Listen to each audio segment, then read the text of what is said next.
萬眾期待嘅任天堂 Switch 2終於嚟啦！有7大新設計同埋功能升級，即刻同大家一齊開箱睇下啦！外觀嚟講咧，第二代係有7.9寸嘅 LCD 熒幕，比第一代咧大1.7寸，而且邊框更加窄，明顯咁樣提升咗視覺嘅沉浸感。而且手提模式嘅畫質支援全高清 1080p， 比起上一代嘅像素增加大概2倍。值得一提嘅係 Switch 2亦都支援 4K 60格輸出去大電視，喺個大電視度睇住咁高清嘅畫面打機，真係投入好多啊！同一時間咧，每秒支援120格同 VRR 可變更新率嘅技術，防止畫面甩機或者有閃爍嘅情況出現，打機嘅時候咧更加流暢。除此之外 ，Switch 2亦都有個好明顯嘅升級，就係 Joy-Con 有新嘅設計啦。Switch 1嘅 Joy-Con 以滑軌連接，唔少用家都反映拆裝有啲嘥力，同埋有搖桿漂移嘅問題。而 Switch 2嘅 Joy-Con 改用磁吸式，操作更加靈活，更加方便。另一個討論度極高嘅更新，就係今代新增喺 Joy-Con 上面嘅 C 字掣。呢個全新 Game Chat 嘅功能，玩家可以隨時同朋友傾偈，主機亦都有自動降噪功能嘅咪，打機嘅時候咧可以清楚收音。唔止主機新有升級，就連 Dock 嘅底座都有唔同。新一代加咗內置風扇，咁就唔驚玩得耐過熱啦。至於遊戲方面，大家應該最關心舊有嘅 game 可唔可以喺 Switch 都玩到？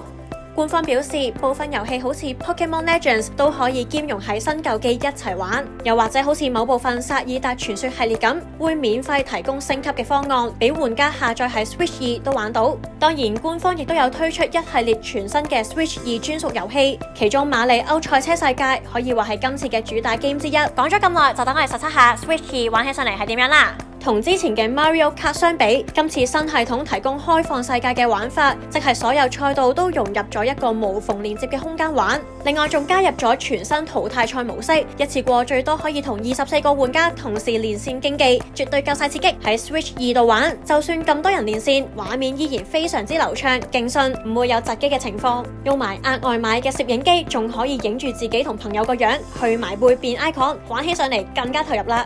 講起外置攝影機咧，其實除咗同朋友一齊傾偈打機之外 ，Switch 2亦都推出咗配合攝影機玩嘅全新遊戲，例如可以同朋友置身喺遊戲畫面入面一齊頂金幣，開 party 一大班人玩就啱晒啦。除此之外，亦都有新 game 可以配合 Joy-Con 全新滑鼠模式去玩，例如輪椅籃球 Drag and Drive， 兩隻手同時滑動都唔易玩㗎，睇下我哋邊個上手啲啦。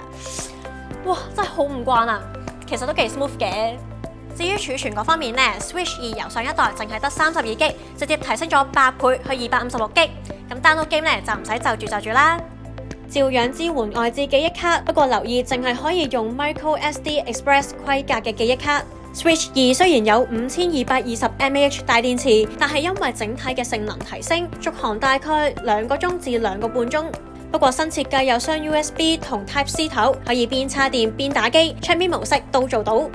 總結嚟講咧，任天堂嘅 Switch 2無論喺外觀、硬體、操控同埋遊戲上嘅體驗都有大幅嘅升級。Switch 2喺6月5號起已經全球發售，多國語言版大概港幣3450蚊。另外 Switch 2而家喺 The Club 有現貨發售，唔使抽籤，唔使排隊，仲有一系列 Switch 2嘅配件、遊戲同點數卡俾大家揀。Moss 新客戶購買再減高達港幣1200蚊，超抵啊！你哋覺得 Switch 2值唔值得入手呢？快啲留言同我講啦！